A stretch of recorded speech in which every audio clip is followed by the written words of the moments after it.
were just astonished by how brave a group of people suddenly can be, walking towards the enemy's guns. Welcome to Afternoon Light, the podcast of the Robert Menzies Institute, hosted by Georgina Downer. The 9th Australian Division is the stuff of legend.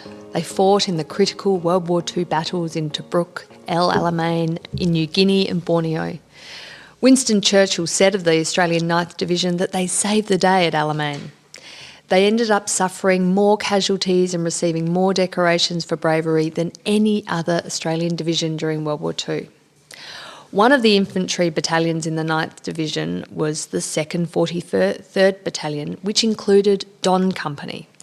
Don Company was predominantly drawn from South Australia and is otherwise known as an Australian band of brothers. Joining me to tell the extraordinary story of Don Company is historian and history teacher Dr. Mark Johnston. Welcome to Afternoon Light, Mark. Hello, Georgina. It's great to be here. It's lovely to have you on Afternoon Light, Mark, and particularly lovely to have a active working history teacher too, teaching Australian kids all about their nation story, and I know other aspects of history too. Ancient history, revolutions are always popular. But Mark, when you're not teaching history, you are writing military history books, and you're known as one of the leading historians in Australia in military history. This is a wonderful book, An Australian Band of Brothers, about Don Company. But when we hear Band of Brothers, we sort of think of the movie and of course the American book about that particular US, I think it was Easy Company, wasn't it? Yeah. And how heroic and elite and extraordinary they were in D-Day. Tell me, what led you to write about an Australian Band of Brothers? Well, it was in part inspired by that book, Band of Brothers, and I initially thought I might write a book where I actually compared Easy Company of the 101st Airborne Division that featured in that series with Don Company of the 2nd 43rd Battalion.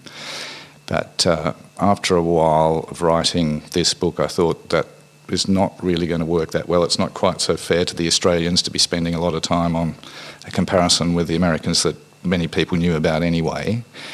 I wrote about this company not just for that reason though, but particularly because of some of the people who were in it whom I knew. And when I was doing my PhD in the 1980s, the three men who feature in this book all responded to a request I put out to more than 250 newspapers all over the country, asking veterans or their descendants to write to me with letters or diaries or memoirs. And those three wrote to me. They were all actually in the process of doing memoirs around that time, and the memoirs were very frank and detailed and wonderful in the sense that they were writing about the same things. And so when in 2014 I was thinking of a topic for a book and was very conscious of the Band of Brothers series as well, I thought I could probably do something about the company they were in. They were actually in the same platoon for a while, and a platoon is even smaller than a company. That changed over time, but I saw the book as a tribute to them. It was a matter too of getting other material, and I was very fortunate to get some writings by other men who were in Don Company.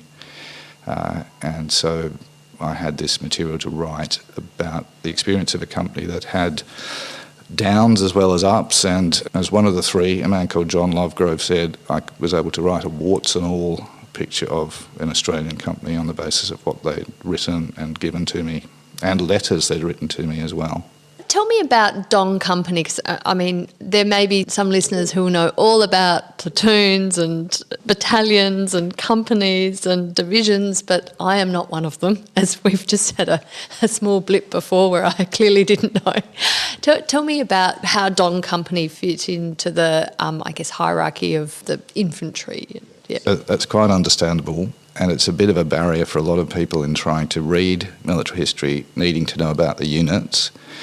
So, as you mentioned at the very beginning, the 9th Division was a large formation of people, over 15,000 people, so it could make quite a difference in a battle, for example, what a particular division did. The division in turn has various units in it. Some of them do things like working as artillery. There's various headquarters. but in particular there are infantry battalions, 9 infantry battalions, where you have the riflemen and other soldiers who do most of the fighting. And each battalion in turn had 5 companies.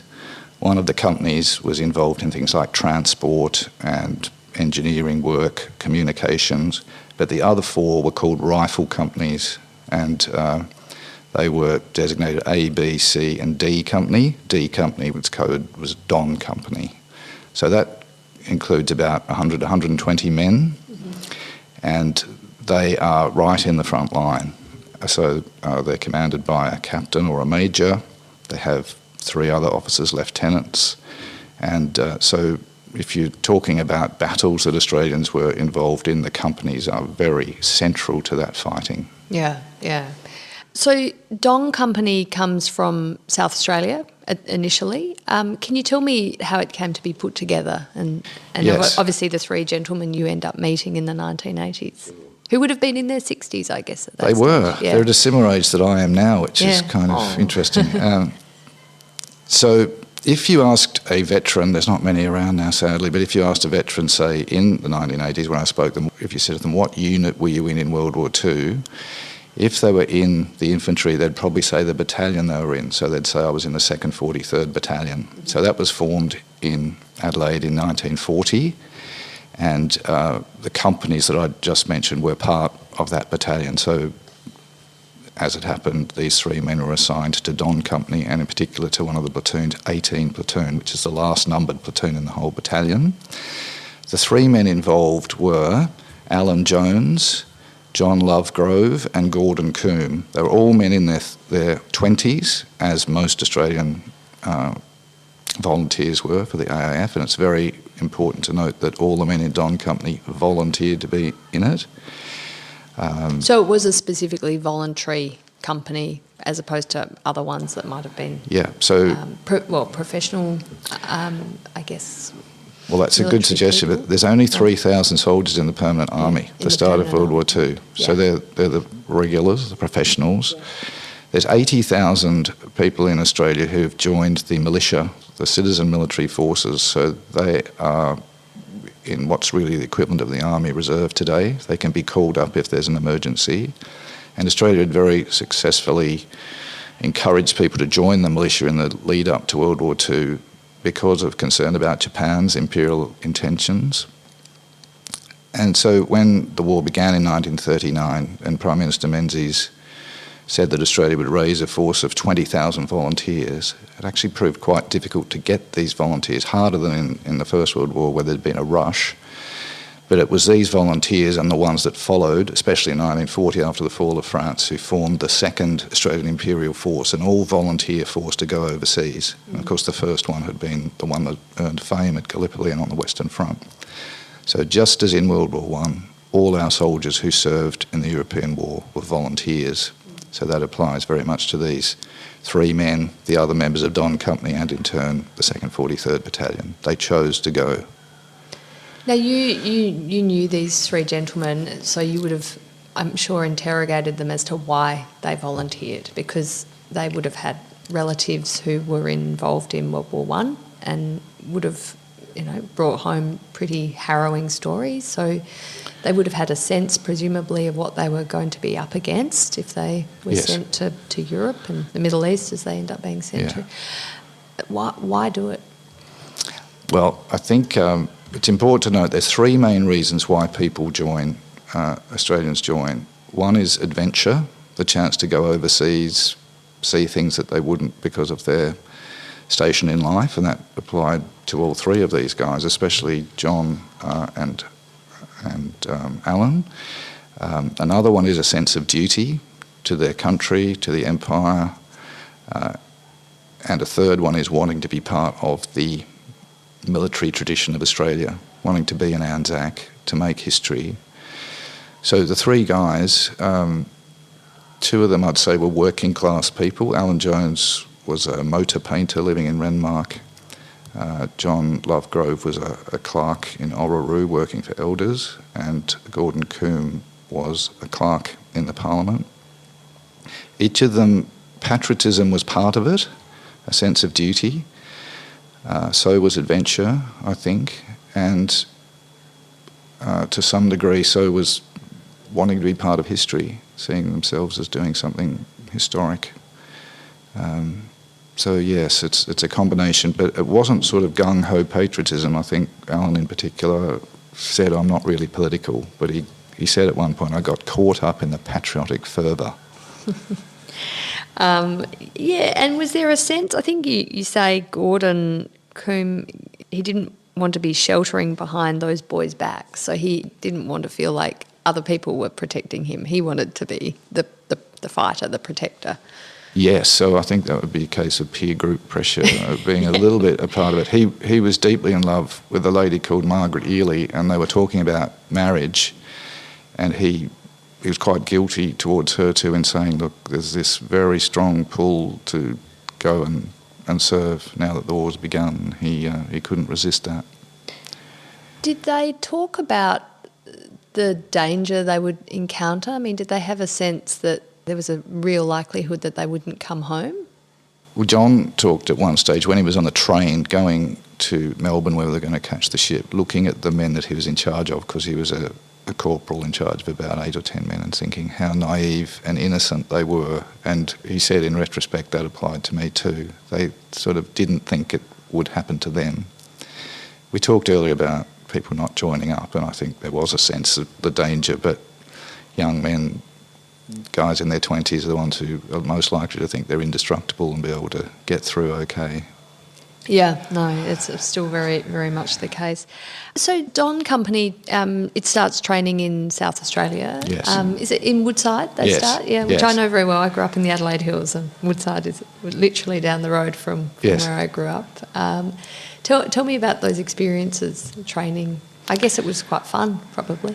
I think it varied a bit between the three guys. So Alan and John had actually been in the militia already, so they knew about the sort of camps and the training routine. Gordon hadn't been, and although he didn't say it to Margaret, he later said, I nearly backed out of it from the first experiences. It was so rough, the conditions.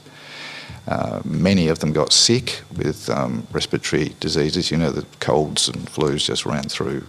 They talk about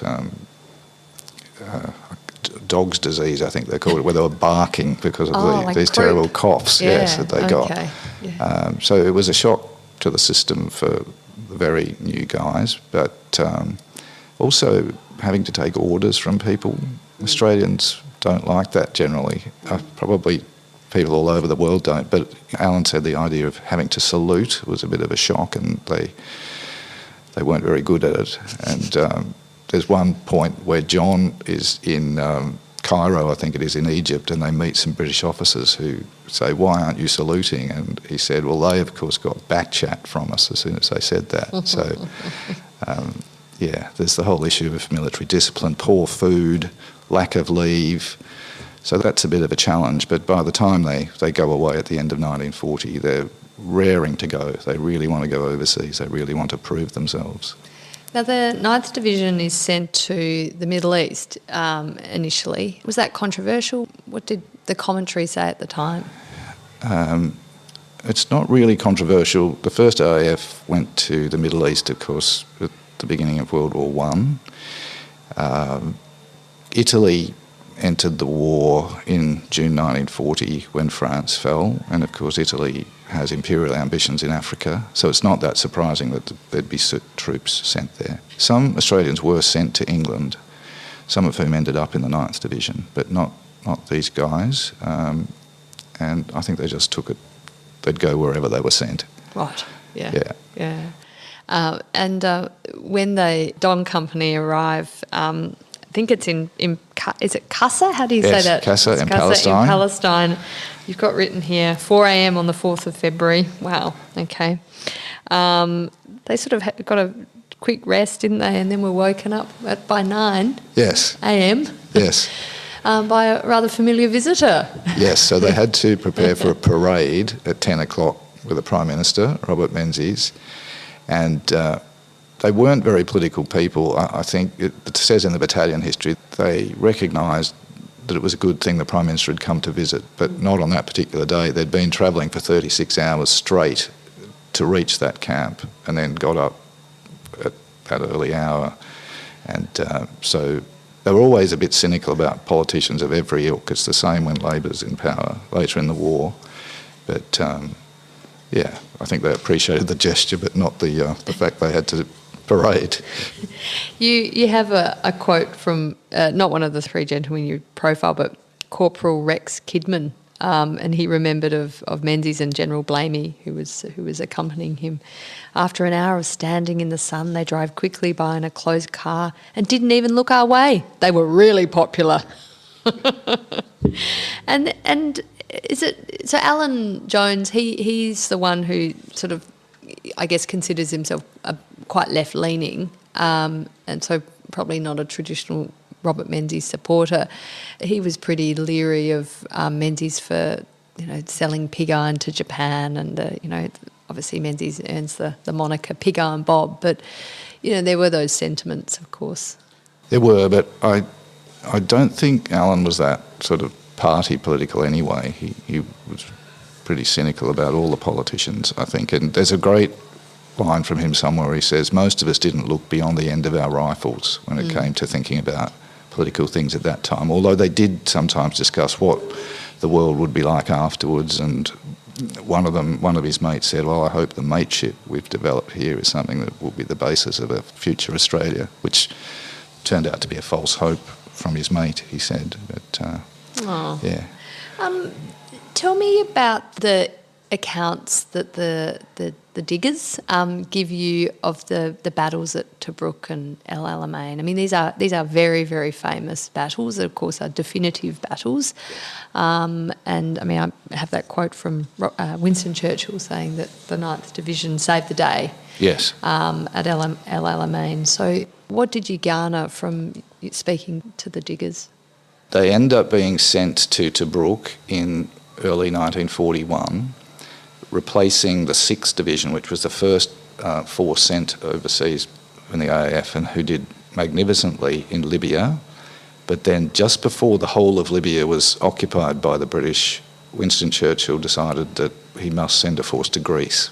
So he sent these elite Australian troops with the New Zealanders to Greece, where unfortunately they were defeated. But in replacing the 6th Division and these other forces, the only Australians available were the 9th Division, who were the least trained and the worst equipped troops. So they were sent to Libya, where the Italians were nearly defeated anyway, but then Hitler decided to send German forces to Libya. And it was those German forces which then took back nearly all the ground that had been occupied in Libya by the British and surrounded Tobruk, the one place in Libya they couldn't take. And that's where the 9th Division was holed up. They managed to retreat without being encircled and captured. And they then held Tobruk. They were told initially it might be just a few weeks they'd need to do it, but it was months. It was 8 months. And what's the terrain in Tobruk like? It's very flat. Right, okay. There's only one real hill there, which is and you want hills, don't you? You want high grounds always available. Good for defence. Easy to defend, and it has observation for people. So flat's not so great. Flat's not so great. No. The Germans had complete air superiority, so there were more than 1,000 air raids on Tobruk in the 8 months. Very tough conditions, very hot. It's desert, of course. So the Australians did a great job there and developed a wonderful reputation as patrollers. So they would, the commander, General Moorehead of the 9th Division, said, we're going to besiege the besiegers, we're going to take it to them. And so one of the things that emerges in the accounts of the three guys we're talking about is how they would go out on these patrols regularly, probably several times a week, typically at night, trying to find out things about the enemy and at times attacking them. And of course that was very nerve-wracking. Were they attacking them with rifles? Was it sort of sniper fire or? Well, the classic weapon for these raids was the submachine gun, the Tommy gun, although they didn't get them to May and the siege began in April. But John Lovegrove in particular was a superb patroller. So the Australians became world famous because of this siege of Tobruk. It was the one place where the Germans weren't So getting this was their their own way. training ground, basically? It given was. They were very poorly trained. Yeah, that's a good way to put it. So they were a bit inept in their first raids. They went wrong. But as the siege went on, they became better and better. And Rommel was very frustrated. He desperately wanted Tobruk, because once he took that he could advance into Egypt. He did get it the following year when the Australians weren't there. So anyway, the Australians were relieved between August and October 1941 from Tobruk. They went back to Palestine, and in 1942 they were in Syria, garrisoning it. And when Tobruk fell in June 1942, the 9th Division was sent back to the desert. The other AAF forces in the Middle East had gone back to Australia, but the 9th Division remained behind. They went to the desert where, at a place called Alamein, the Germans had been halted. Rommel's advance into Egypt, which had finally occurred, had been halted, and they were engaged in some battles called the July battles, or First Alamein, so that they were big face-to-face battles rather than the sort of siege warfare that had been in Tobruk. And eventually, in October, was one of the biggest battles of World War II, where the Allies launched a great offensive under General Montgomery, and the 9th Division played a key role. They were on the right of the line, near the coast, the most important ground. They drew all the German forces against them, because most of Rommel's army was actually Italian, but his best troops were German. And so the 2nd 43rd Battalion was in a really epic battle on the 1st of November 1942, where they were under constant attack for the entire day from the Germans trying to break through their position. And so the battle was seen as a turning point of Europe. Churchill, as you say, gave great tributes to them. General Montgomery, after the battle, said we could not have won that battle without that magnificent 9th Australian Division.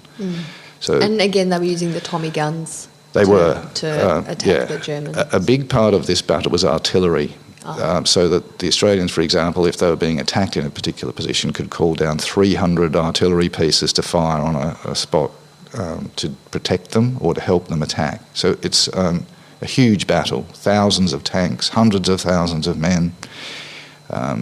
The Australians took about 20% of the British casualties in the battle, even though they were only 10% of the British force. So that's a sign of how central they were to the fighting.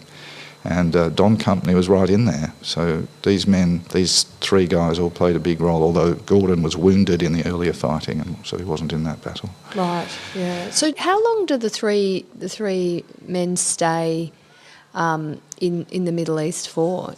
So they leave in early 1943. Right. So they have about two years. Yes, that's right. So they started... Not going home, obviously. Yeah, that's right.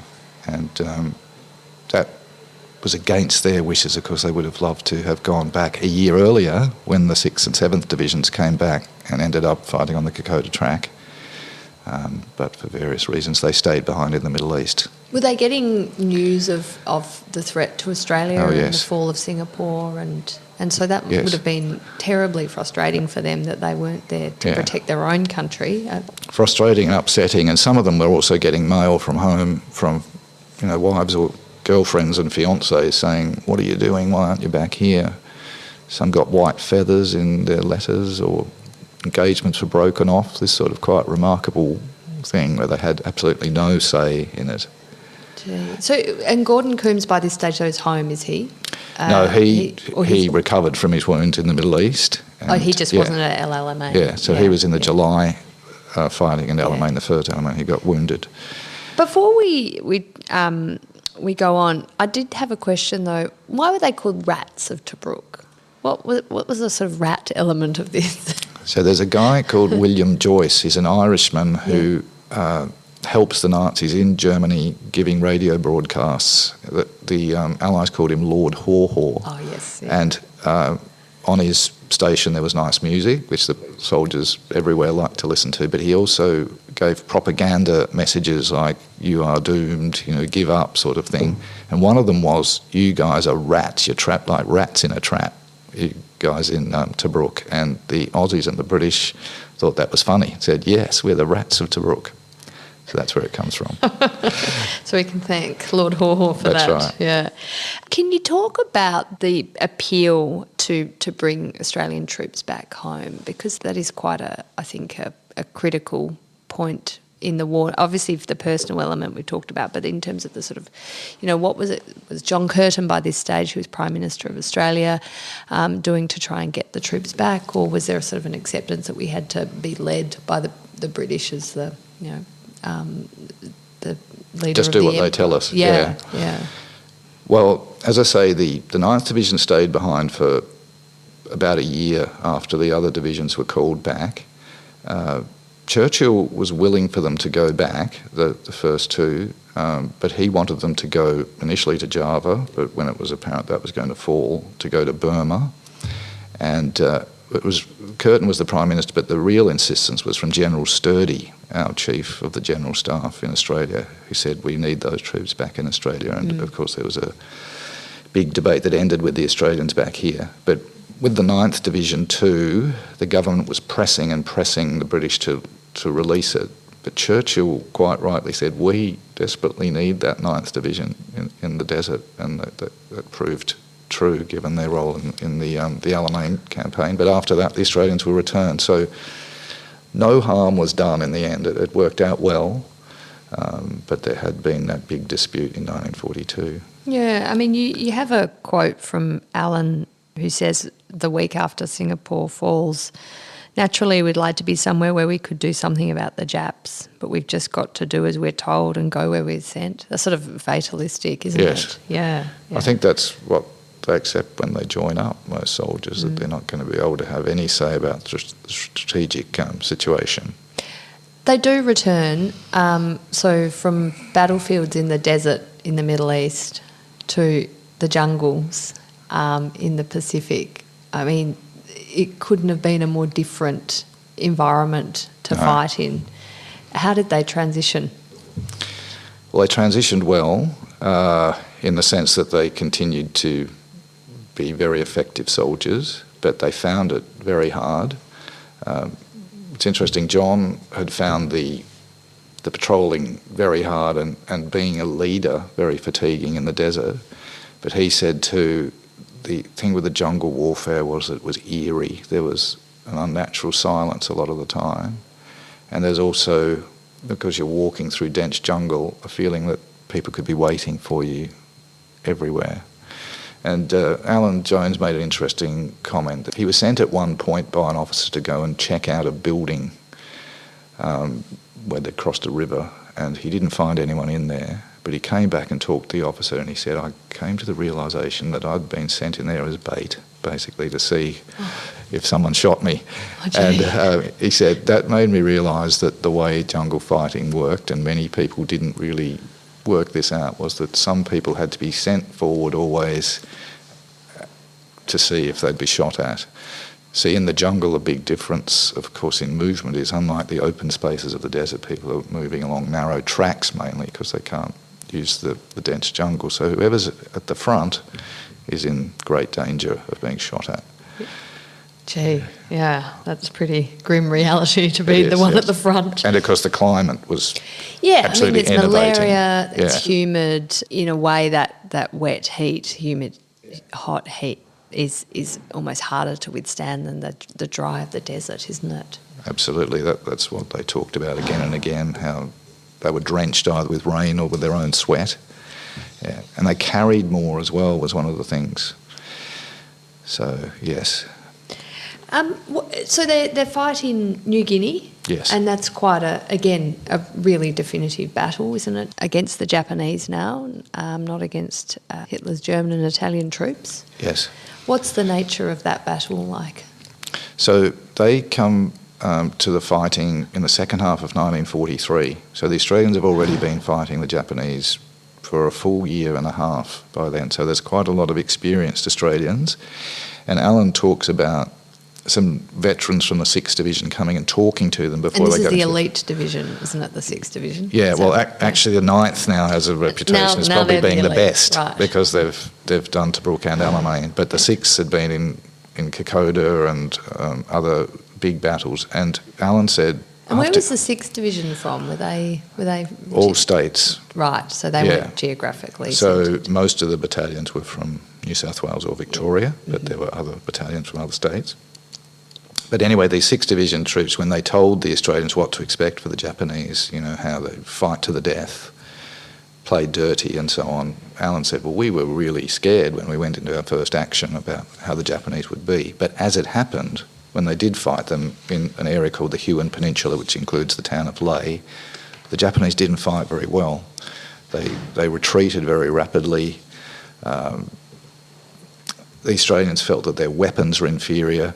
You remember me saying how at Alamein there were these huge forces of hundreds of artillery pieces on both sides. Well, there were hardly any artillery pieces used by the Japanese. Morsehead was shocked when he received a message, there's one Japanese artillery piece, it's this spot, let's deal with that. And it was just such a come down after these gigantic battles in the desert. But they were still hard. As I say, there's that eerie, lonely aspect of the fighting. But the 9th Division, they won that campaign pretty readily, pretty easily. It showed what elite troops they were. And how did the 3 men fare themselves in this stage of the war? Pretty well, but John and Gordon were both wounded quite seriously. All 3 of them had command positions, but only Gordon was an officer. By now he's an officer, he's a lieutenant, he becomes a captain. He's decorated. He's the only one who gets a medal for bravery, where he leads a charge against Japanese forces, is hit in the chest. The bullet hits the gun he's holding and rebounds into his chest, but he keeps fighting. And there's a really good story from another officer who sees him and said he looked like a statue standing there with a bandage across his chest and pointing to his commanding officer afterwards and telling him about the battle. John Lovegrove was told he was going to go to Australia for officer training, but gets badly wounded on the eve of that happening. So that's very tragic. And Alan takes over the company at that point. So Alan's only a corporal who normally would be in charge of 10 men. He's now in charge of 100 men and did a remarkable job with that too. So each of them, in a way, it's their finest hour. Well, maybe not for John, but all 3 of them do a superb job there. And is there any sense that they will be getting to go home, or they just have to keep fighting and do as they're told? So they'd come home from the Middle East and spent time at home after that, and all of them were a bit reluctant to go off to new adventures. And this is where a lot of people actually did leave the battalion. They'd go into units where there was less danger, which was quite possible to do. So the battalion started with 800 to 1,000 men, including reinforcements, and in the course of the war, 2,700 people served in the battalion. A lot of battalions had more than 3,000 people serve in them. So some of that is from deaths and wounds, some of it's from disease, because everyone got sick. Every single person got sick in New Guinea. And this is malaria. Malaria, dengue fever, and so on. Yes, so as I say, many of them weren't that keen to go off to New Guinea. They got married, quite a few of them, when they came back and were starting families. But they went and did it and did a fine job. The war wasn't at stake either by then. By 1943, it was clear the Allies were going to win. So it's a matter of doing the job, whereas, of course, in 1942, there was a real danger, or a perceived danger, that Australia might be invaded. There was a real danger the Germans might win the war in the Middle East and in Russia. So that changes people's attitudes a little bit if you know you're going to win. But the 3 of them kept going? The 3 of them kept going to the end of the war. So only one of them was still in the 2nd 43rd Battalion by the end of the war, and he wasn't in Don Company. It was Gordon, who was the adjutant of the unit, who's the sort of planner who helps the commander of the unit. He was an officer. The other 2 had base jobs by then.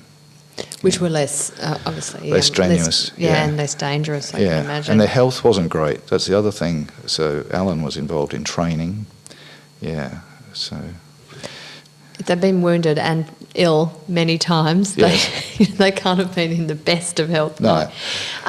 How many of Don Company survived the war then? If you say it's about 100 or so in the company? Yeah, so by the end of the war, there were, I think, 13 guys in Don Company who'd been in it at the start of the war out of the 120 or so. I've just got that here somewhere. 13 in D Company by 1945. There were about 25 in 1943 when they went to New Guinea. So, as I say, many of them were not up to going on. Some of them were promoted to other units, but it's largely to do with health being downgraded medically. Yeah. And what about the casualties? As I say, well, there were 100 in just one day in the Battle of El Alamein. There were, I don't know a number of people who died in D Company, but my guess, off the top of my head, it's dozens, but I don't know the exact number. And how did the three men reflect on losing, their fellow soldiers? That must have been awful, but, in the end, you're in the thick of a battle, you've got to just go on.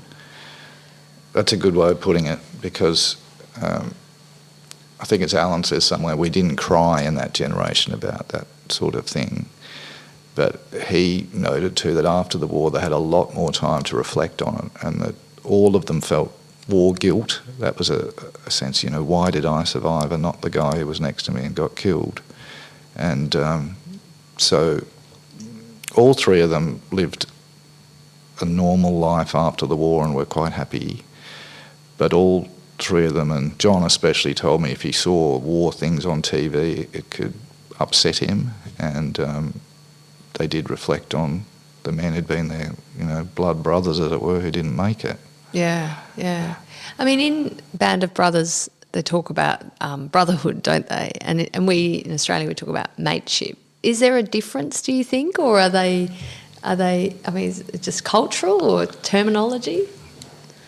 Well, that comradeship of war is mentioned in every army, I think, where guys are in a small unit, they're living together for years. They risk their lives for each other. That's something very special. One of the themes of my writing over the years is you've got to be careful how far you go with mateship, and saying how that applied in all cases, because I've visited quite a few battalion associations over the years, and they often have rivalries within them. They're not all great mates by any means, and some guys in Don Company in a particular this battalion or any other would not even know guys from other companies that well, and wouldn't automatically be friends with them. But at the same time, these three guys risked their lives for each other, and so did lots of them, and that's a kind of friendship that's unique, isn't it? Yeah, absolutely. What did your conversations with the three men reveal about, I guess, their life lessons that they learned through this experience? That obviously, and they had long lives, all three of them, yes. which is incredible. I picked out a few themes. I think one of them is human frailty, how we have this idea of Aussies being macho and stiff upper lip at all times kind of thing. There were people in this story who were officers who performed poorly. Like before Gordon Coombe came along to his platoon, there'd been two others who'd left under a cloud. There are ordinary soldiers too who can't carry on. They just collapse at times and say, I can't do it. And so Alan, for example, when he suddenly found himself in charge of his company, there's a guy who came along in tears and said, I can't go on, I need to go to the rear. And Alan rolled him a cigarette and encouraged him to go on. So there's that frailty that we have to realise is part of war. Another one, though, is the greatness to which ordinary people can rise, and that's a message that all three of them mention, particularly Alan and Gordon, saying how they were just astonished by how brave a group of people suddenly can be, walking towards the enemy's guns. And, Gordon said things about them like, I was immensely proud of my men. Most of them are just plain, common people, it might be said, but they were gallant and heroic in this action. And Alan said too how he was stirred with a feeling of emotional pride at the sight of these men marching towards the enemy. And Gordon, in the action after he got his medal, he said, my men were unspeakably magnificent. No praise will ever be adequate. That's really touching, isn't it, that sort of comment about ordinary people. A third thing that comes out of it, I think, is that Band of Brothers mateship thing we've been talking about. But the final one, and one that's, I think, very relevant with Robert Menzies, is the importance of leadership and the nature of leadership. And John and Alan in particular, they were leaders but they were quite reluctant about it in some ways. They really felt the cost of it. And although John wanted to be an officer, Alan actually asked to be reverted to the ranks on at least one occasion because it was just too much. He felt the responsibility of looking after others. And there's lots of accounts in the book of officers being very aware of the responsibility of being in charge of other people's lives. And there's a good one. There was a guy called George Lush who wrote this amazing memoir. He was the Dux of Carey and captain of Carey, a really brainy guy, became a Supreme Court judge later. And he was in his first battle as a platoon commander. He hadn't fought at all before that. And suddenly the guy next to him, an officer, the company commander, collapsed on the ground and said, "I can't go on. I can't lead this attack we're about to do." So Lush suddenly found himself having to lead the men, and a guy on the other side of him got hit by an anti-tank shell, a big shell, and killed. And Lush had suddenly to take over, and he made a comment about this later on. He said, "On suddenly having to take over, I was not conscious of untapped reserves of intellectual ability." In other words, no matter how brilliant you are, if you're put under pressure, you don't know how you're going to react. As it happened, he did a wonderful job. He reacted well. He reacted well. Yeah. So I think this book is very much about leaders, people being put under immense pressure and somehow finding a way forward.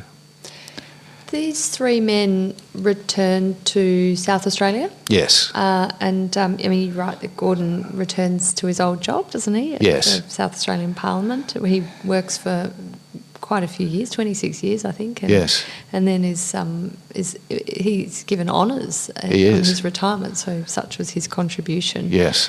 When they got to their 60s and they were talking to you and they'd responded to your advertisement in the newspaper seeking I guess, their reflections, what did they say about how their lives had unfolded after the war? One of the things is, I did not set out to write this book about them, of course. No. They were three men amongst hundreds who got in touch with me. But I had a special sort of meeting with them in the sense that in 1988 I went to Adelaide and I was invited to go to one of the association meetings at a pub in Glenelg, and I actually spoke to the whole group who were there, and for some reason they were quite enthusiastic about the idea. And the three of them were there. The three of them were there, yeah. And that created, I think, a bit of a special bond. I actually read my thesis because I was doing a PhD at the time, and all of them commented on it, and you can imagine they'd have great insights. But I think there were different things about all three. John Lovegrove, who's actually the one I knew least, I'll never forget meeting him. He had the sort of slicked back short hair that was quite common in that era, and smoking at that pub, and he was just telling me in a matter-of-fact way of being at Alamein in a bayonet charge against Germans, and I had the hairs going up on the back of my neck thinking that would have been so frightening, and I really admired him enormously, and his writings sort of bear that out. He was just enormously brave at that time. He was hit by a grenade in the shin at one point in the battle, and that was the wound that led to him being carried off the battlefield. I went and visited Alan at his house, and he's just living in sort of middle-class surroundings in Adelaide. But Gordon, as you said, he had honour. He became the first Ombudsman of South Australia, and he finished his university education. When he went back after the war, he wrote hundreds of letters to his wife, which I was able to read, and they talked all the time of their plans, and I think he was a happy family man after the war. It would have been extraordinary, though, the difference, I think, in society having so many veterans, whereas now being a veteran is, I mean, we have veterans, of course, who've served in Afghanistan, Iraq, and other places around the world, but they're pretty rare, to come across them. Back then, you would have come across a lot because it was so all-encompassing, World War II and, of course, World War I before. Do you think that sort of leadership that is demanded of that generation, have we lost that a bit, do you think? I mean, not that we would want to have a war just to see expressions of leadership, but it brought out amazing qualities in people. Yes. That we aren't tested so much these days. Probably life is a bit more individualised now, isn't it? People are in their homes on their computers a lot more than in that era where they'd go out and meet more. Although there are people in this book who were quite prominent soldiers and leaders even who didn't want to be part of the RSL or Anzac Day after the war. It's interesting, Gordon was very much concerned with keeping the battalion members together afterwards, and he gave some wonderful talks which have been recorded on paper. I've read transcripts of them where he said, you know, we're like a pyramid. We've got these people who've done wonderful achievements, like there was the Supreme Court judge, there was Dick Hamer, Premier of Victoria, was in the 2nd 43rd Battalion, but he said, there are people in the pyramid too, we're all together in this. And he used the same analogy for the people who won medals in the war. Like there was a guy in the 2nd 43rd who won the Victoria Cross, many other medals. He said they got that as part of a group. And I really think that's an important, I should have mentioned that as an outcome of the book too, how people working together achieved victory in World War II. It was as a team. They did things in Tobruk and Alamein and New Guinea and Borneo. And that, I guess, is that sense of mateship that they were, you know, they were together, not just an individual. Despite the honours going to individuals, it is the team effort. Exactly. Extraordinary. Well, Mark, this has been a wonderful discussion about the Australian Band of Brothers of Dong Company. What an extraordinary group of people, and wonderful conversations you had with those three men to bring it to life. So thank you. Thanks, Georgina. I've really enjoyed talking to you. That's it for this week's episode of Afternoon Light, the podcast of the Robert Menzies Institute. Please make sure to subscribe and catch up on our latest online content on our website or on Twitter, LinkedIn or Facebook.